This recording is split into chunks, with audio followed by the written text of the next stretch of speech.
and they should have constitutional rights. Well, let's watch a little bit. Let's watch whether you did it. Let's watch whether you did it. Did you do it or not? Let me finish, Franny. Did you do it or not? Important, and you're totally smearing me on a thing that is crazy. I'm playing you the clip. I'm not smearing you. I'm literally playing the clip. Francesca Fiorentini of the Bitchuation Room and Cenk Uygur of the Young Turks had a long conversation about what it is that Cenk is doing with this new right populism and trying to build a bridge between people who voted for Trump but have populist, intentions, believe he's going to do populist things.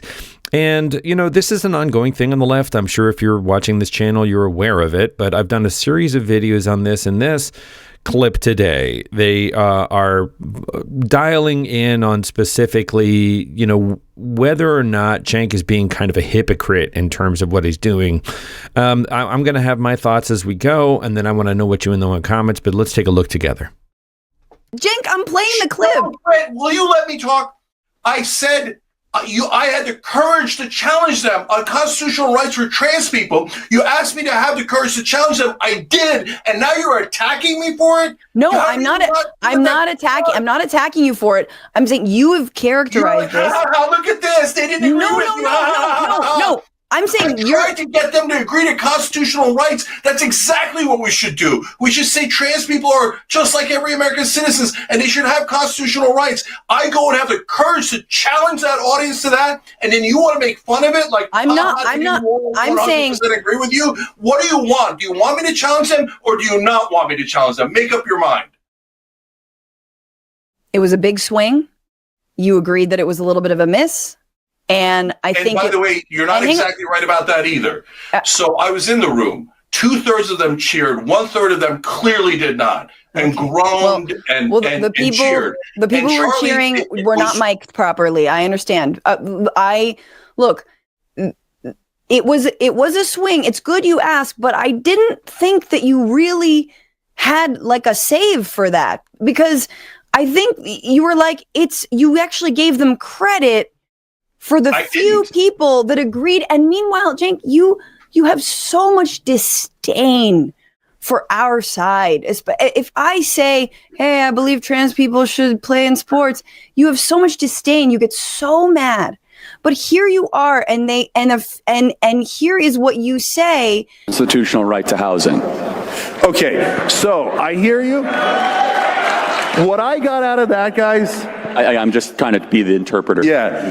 No, there was a lot of applause and there was some consternation, right? I'll take it. It's a start. So guys, when we can even disagree about what's constitutional, Second Amendment, housing, etc. But just let's treat everyone as Americans. And I say that to the right and I say it to the left. Sure. Okay, so, when's the last time they heard that message? Never. Thank you for, I guess thank you, but you have so much grace for people who really were groaning and not on board with what you said. When did I say I have grace for them? You said it right there. You said, hey, I'll take it. And it was like, this is what we got to do. 2/3 of the room said, yay, trans constitutional rights. When's the last time 2/3 of AmFest cheered for constitutional rights? Why do you not extend the same grace to so-called radical leftists? I'm really glad we're back to this, Franny, because this is important. And we mentioned in the beginning, and I wanted to come back to it. Mm-hmm. So having grace for the left, I run the network, and everybody gets to have their own opinion. Everybody gets to fight me. Everybody gets to state their own opinion without any editorial control. Well, first of all, you do go ballistic on them like you went ballistic on me earlier. Yeah. Boom. That's it right there. We've seen Cenk do this. He gets very defensive and he goes straight to a yelling place. I think that's a pretty good point. You do get, and you always say, you're wrong. Yeah.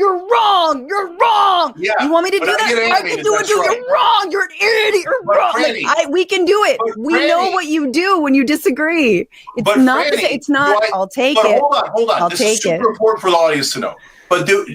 So we fight, right? when we disagree, I say you're wrong, you say I'm wrong. Very but rarely. Is there any consequences afterwards? Do I then threaten your job? Do I take people off the air? I mean, I barely have a job with y'all, but look, first of all, we rarely ever, back to what I'm saying, Cenk, who's your main co-host? Anna, on the Young Turks. When you say that there's like over 24 Young Turks contributors and hosts. I know, I understand that. So, okay, but Franny, I'm trying to tell you that there is in fact, Cenk, let's just be real. We said this privately. I'll say it publicly now. About a year ago, around the time of the trans stuff, and the trans sports stuff, you said to me, hey, Francesca, just so you know, and I don't think it's not a secret, but you didn't tell the audience, but it was like, hey, just so you know, like TYT main show is kind of like mainstream progressives. Like that's sort of what we want to be. And, we're more mainstream, just so you know, we're like moderate progressives kind of thing. And I was like, okay. And then I said to you, why don't we have a debate? Like, why don't you bring John and I on? We debate, you and Anna. We could talk about trans issues. We could talk about, crime. We could talk about all the things that always, get under our skirts. Like, we could talk about that stuff. And that was like, you didn't seem that very excited about that. Franny, that is a crazy standard. So first of all, no, I'm just being honest. Just to say, like, we've never had that space. Can I answer? Okay. Are you mad someone's talking too much? Is Cenk Uygur mad someone else is talking too much? So when do I get animated? When people cut me off. That's what drives me crazy. Okay. So now the thing that you just said that was our private conversation, I literally said at the very beginning of this broadcast. Okay. So I said populist establishment is one spectrum, and we're on the extreme end of populism. Left-right spectrum is different, and we're not on the extreme of the left. I said we're kind of in the middle, not the moderate BS that the mainstream media does, right? Oh, Joe Manchin is moderate. No, he's not. Joe Biden and Mitch McConnell are moderate. No, they're not. They're radical corporatists, okay? They've perverted the word, okay? So, but am I in the center of the left? Yes, I'm in the center of the left, and so is Anna. So, like, people catch feelings over that, but the polling shows it, elections show it, everything shows we're in the center of the left. And I'm proud to be there. I don't want to be on the far left. I have to admit, I continue to get a little, turned around, a little confused when people start talking about the far left versus the middle left versus the right left. Like, I'm not sure how effective this linear axis of left to right is. Isn't it more of a kind of a big spectrum, a big cloud? Because populism crossed with libertarianism stuff kind of loops around. I think it's more effective in my mind if we stick to specific issues. And this is something that Cenk does a lot. He comes back to this like, I'm not far left like you are, I'm mid left, and I keep losing track of what specifically he means by that. But I don't block anyone from being on the far left. And we've had thousands of conversations. And the reason why I'm saying your standard is unfair is you're saying you and John were not involved in those debates, but I've had those debates on air, and I'll have more. I don't care. I'm not shy about it at all. Do I look shy about debating or discussing? So if you want to have another one on the Young Turks, me and you at the 5 o'clock hour or whatever it might be, because 3 to 5. So I'm saying Pacific time. Everybody knows Monday through Friday, 6 to 8 p.m. Eastern, we do the show, and that's a news show. So we go through the news items, right? But now sometimes what we're doing is at 5 o'clock, we're having guests on for longer conversations. So if more progressives that are on the just as populist as us or somewhere else on the populist spectrum, but to the left of us on that spectrum want to come on, great. I believe in my opinions 100%. I'm here to defend it. That's why I'm on this show. So, but what gets me animated is when others say, no, Cenk, you are not allowed to have that opinion. I give everybody the space to have their own opinion, and I run the network. But Cenk, even though you run the network, even if you didn't run the network, you're not allowed to have that opinion because that opinion aids and abets racist, sexist, whatever excuse we're using. But you're not allowed to have it. That's an immoral opinion, and you're not. And I do not agree to that. I've been an example for the last hour of trying to hear you out on your opinion on all of this, and I feel like I've gotten when the converse happens, and I explain that I think that there's a fine line between being anti-establishment and fascistic. There is a fine line between being populist and pro-authoritarian. That so many throughout history, authoritarians, Mussolini, have been massive populists. They were loved and liked so long as certain groups of people weren't included in that populism. And I think there's a better way to do populism. And so okay, you tell me, Franny, what's your genius idea for how to win the voters back without ever talking to them? Well, here's my genius idea. Let's just say, okay, just imagine you had the biggest YouTube channel for, progressive media. Just imagine you had that. And you had a massive failure in the Democratic establishment. Kamala Harris gets her ass handed to her. Biden didn't drop out. And people are scrambling. They're running like, rats off a sinking ship from MSNBC, from Pod Save America, and all these Beltway bros that lied to them about the Democratic Party having this in the bag, knowing what they were doing, that never talked about capitalism, that never talked about corporate donors, that never talked about any of that stuff. And I would love, if I had a network, to be the place where people from the center left or liberals, the wicked liberals, to come over and say, hey, let's think systematically about this. Let's think long-term about this. Let's think about political revolution. Let's think about getting serious about the 99% against the 1%. That's what I would do. That's exactly what I'm doing. So you're welcome. I explained exactly. Hold on, let me answer. I don't see you doing that. No, you're wrong. Again, you're wrong. That's so interesting. And I've been watching a lot of this Cenk talk about, kind of air quotes, what he's doing. And this comes up again and again as this sort of this, here's what I see. No, that's what I'm doing, here, but that's not what I'm seeing, but here's what I'm doing. Right. So they seem alignment in terms of what they think is happening, but they can't seem to find agreement.